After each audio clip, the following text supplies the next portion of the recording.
सनातन धर्म में धन, संपदा और खुशहाली की देवी माँ लक्ष्मी को भला कौन नहीं जानता है। सप्ताह में शुक्रवार का दिन माँ लक्ष्मी को समर्पित किया गया है। माँ लक्ष्मी की एक बड़ी बहन भी है, देवी दरिद्रा अर्थात देवी अलक्ष्मी। गरीबी, दुख और दुर्भाग्य की देवी है देवी दरिद्रा। माँ लक्ष्मी को सभी अपने घर में आमंत्रित करते हैं, जबकि इसके विपरीत दरिद्रा को कोई अपनाना नहीं चाहता है। माँ लक्ष्मी का मनमोहक स्वरूप लाल कपड़ों में आभूषणों से सुसज्जित कमल पर विराजमान सोने और अन्न से भरा कलश हाथों में दिखता है। माँ लक्ष्मी को बहुत चंचल माना जाता है, इसलिए उनको एक जगह पर बिठाए रखना कठिन कार्य है। हम सभी जानते हैं कि माँ लक्ष्मी धन, वैभव, सुख, समृद्धि, यश और कीर्ति की देवी हैं।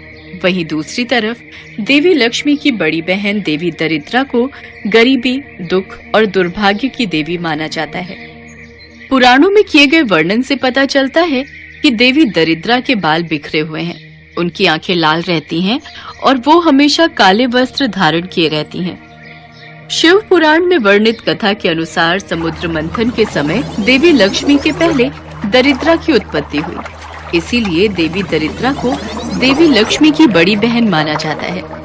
पौराणिक कथा के अनुसार देवी लक्ष्मी और देवी दरिद्रा दोनों बहनों के पास रहने का कोई निश्चित स्थान नहीं था, इसलिए माँ लक्ष्मी और उनकी बड़ी बहन दरिद्रा श्री विष्णु के पास गई और उनसे बोली, हे जगत के पालनहार, कृपया हमें रहने का स्थान दो। हमारे पास रहने का कोई निश्चित स्थान नहीं है। पीपल को विष्णु भगवान से वरदान प्राप्त था कि जो व्यक्ति शनिवार को पीपल की पूजा करेगा उसके घर का ऐश्वर्य कभी नष्ट नहीं होगा। अतः श्री विष्णु ने कहा, देवी आप चिंता न करें, आज से आप दोनों पीपल के वृक्ष पर वास करें। जो आज्ञा प्रभु। इस तरह दोनों बहनें पीपल के वृक्ष में रहने लगी। एक बार भगवान विष्णु ने देवी लक्ष्मी से विवाह करने की इच्छा रखी। देवी लक्ष्मी, हम आपसे विवाह करना चाहते हैं। प्रभु, आप मुझे पति रूप में मिले तो ये तो मेरा परम सौभाग्य है, परंतु बड़ी बहन कुंवारी होते हुए छोटी बहन कैसे विवाह कर सकती है? उनके विवाह के उपरांत ही मैं आपसे विवाह कर सकती हूँ। अच्छा तो फिर बताओ दरिद्रा, तुम कैसा वर पाना चाहती हो? मैं तो ऐसा पति चाहती हूँ जो कभी पूजा पाठ न करे, वह मुझे ऐसे स्थान पर रखे जहाँ कोई पूजा पाठ न करता हो। भगवान विष्णु दरिद्रा की बातों को सुन रहे थे।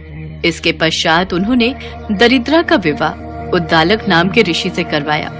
जब ऋषि देवी दरिद्रा को लेकर अपने आश्रम में गए तो दरिद्रा ने उस आश्रम में प्रवेश करने से मना कर दिया। नहीं स्वामी, मैं आपकी इस कुटिया में प्रवेश नहीं कर सकती। पर क्यों दरिद्रा, तुम्हें मेरे आश्रम में कैसी परेशानी है?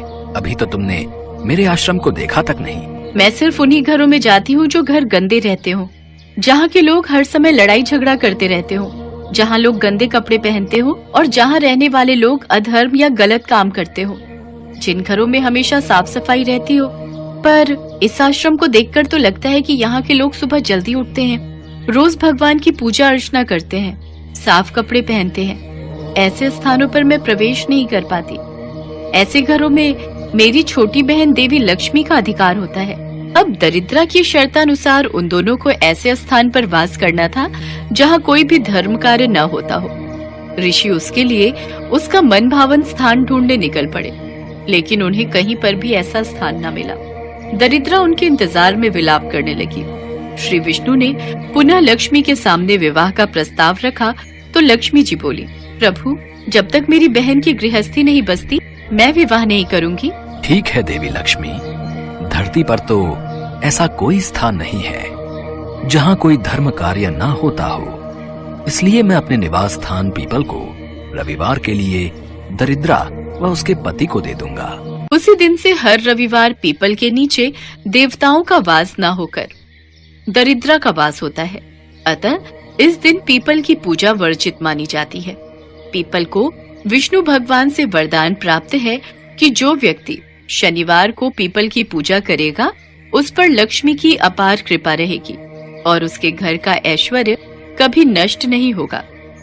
इसी लोक विश्वास के आधार पर लोग पीपल के वृक्ष को काटने से आज भी डरते हैं।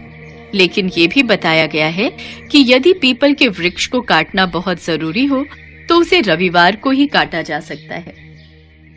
माँ लक्ष्मी को जहाँ मिष्ठान और मीठी वस्तुएं पसंद हैं, वहीं देवी दरिद्रा को खट्टी और तीखी चीजें प्रिय होती हैं। कहा जाता है कि इसलिए ही घर और दुकान के बाहर नींबू मिर्च लटकाया जाता है, क्योंकि इससे देवी दरिद्रा तृप्त होकर घर के बाहर से ही लौट जाती हैं और वो घर के अंदर प्रवेश नहीं करती हैं।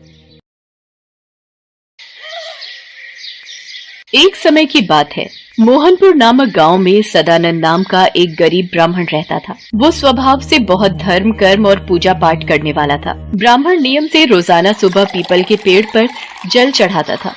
उसी पेड़ पर माँ लक्ष्मी का वास था। एक दिन ब्राह्मण की पूजा से प्रसन्न होकर माँ लक्ष्मी ने एक लड़की का रूप धारण किया और पीपल में से निकलकर उस ब्राह्मण के पास आई। तुम कौन हो बेटी? तुमने मुझे पिता कहा है। मेरा इस दुनिया में कोई भी नहीं है। मैं आपको रोजाना यहाँ पीपल पर जल चढ़ाते हुए पूजा करते देखती हूँ, इसलिए मैंने आपको अपना पिता कहा है। पिताजी, क्या मैं भी आपके साथ आपके घर चलूं? मेरे साथ? पर मेरी तो पहले से ही 6 लड़कियां हैं। अगर मैं इसे अपने घर ले गया तो खिलाऊंगा क्या?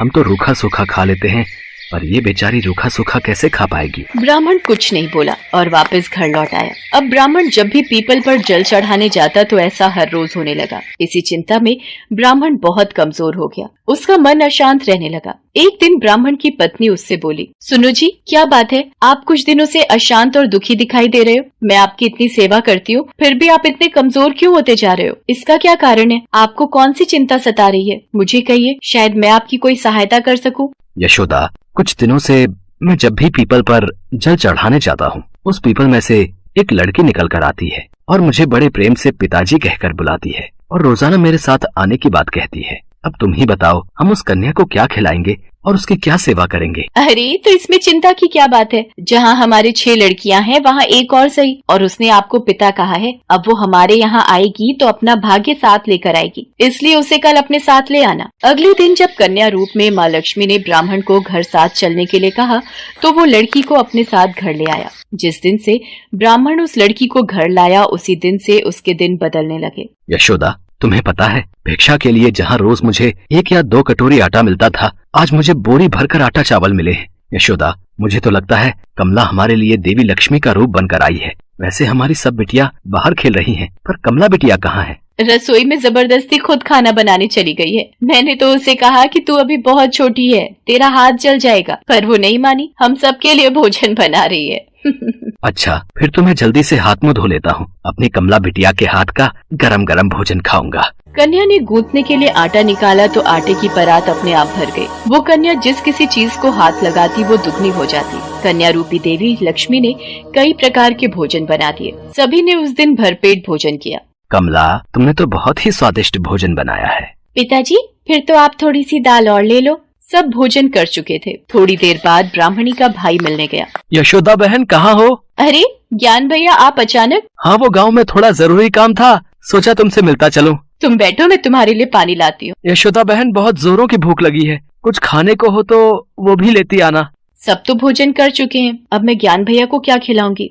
माँ, क्या हुआ? आप क्यों परेशान हो? बेटी, तेरे मामा आए हैं, रसोई में कुछ भी खाने को नहीं है। अब भैया को क्या दूं? उन्होंने खुद से भोजन की इच्छा जताई है। माँ, आप चिंता मत करो, मैं कुछ करती हूँ। कमला तो साक्षात देवी लक्ष्मी थी। वो रसोई में गई और अपने मामा के लिए स्वादिष्ट भोजन बना लाई। उन्होंने खुशी खुशी भोजन किया। शाम हुई तो कमला ब्राह्मणी से बोली, माँ, आप दिया जलाकर यहीं कोठरी में रख दो, आज मैं यहीं सोऊंगी। पर कमला बेटी, तू अभी बहुत छोटी है, यहाँ अकेले कैसे सो पाएगी? तू डर गई तो? माँ, आप चिंता मत करो, मैं नहीं डरूंगी। यशोदा को समझाकर कमला बनी लक्ष्मी माँ कोठरी में ही सो गई। आधी रात को कन्या के रूप में माँ लक्ष्मी उठी और कोठरी में चारों ओर देखने लगी और देखते ही देखते कोठरी में धन दौलत और अनाज के भंडार भर गए। माँ लक्ष्मी अपने देवी रूप में आ गई और वहाँ से जाने लगी। तभी ब्राह्मण ने उन्हें आवाज लगाई, देवी लक्ष्मी, आप मेरे घर में एक कन्या के रूप में बेटी बनकर आई और मैं आपको पहचान भी नहीं सका। हे लक्ष्मी माँ, हम पर कृपा करो। हे देवी लक्ष्मी, हमसे कोई भूल हुई हो तो हमें क्षमा कर देना। तुम दोनों ने तो मेरी बहुत सेवा की है और मैं तुम दोनों की सेवा से बहुत प्रसन्न हूँ। तुम दिन रात पूजा पाठ में ध्यान लगाते हो, मेरी पूजा करते हो, सबका भला करते हो। तुम्हारा स्वभाव बहुत ही दयालु है। ये देखकर मुझे अपार प्रसन्नता हुई है। मेरा आशीर्वाद सदैव तुम्हारे साथ रहेगा और तुम्हारे जीवन में धन, दौलत, वैभव और शांति में वृद्धि होगी। इतना कहकर देवी लक्ष्मी अंतर्ध्यान हो गई और उस दिन से ब्राह्मण के घर में सभी प्रकार के सुखों का वास हो गया।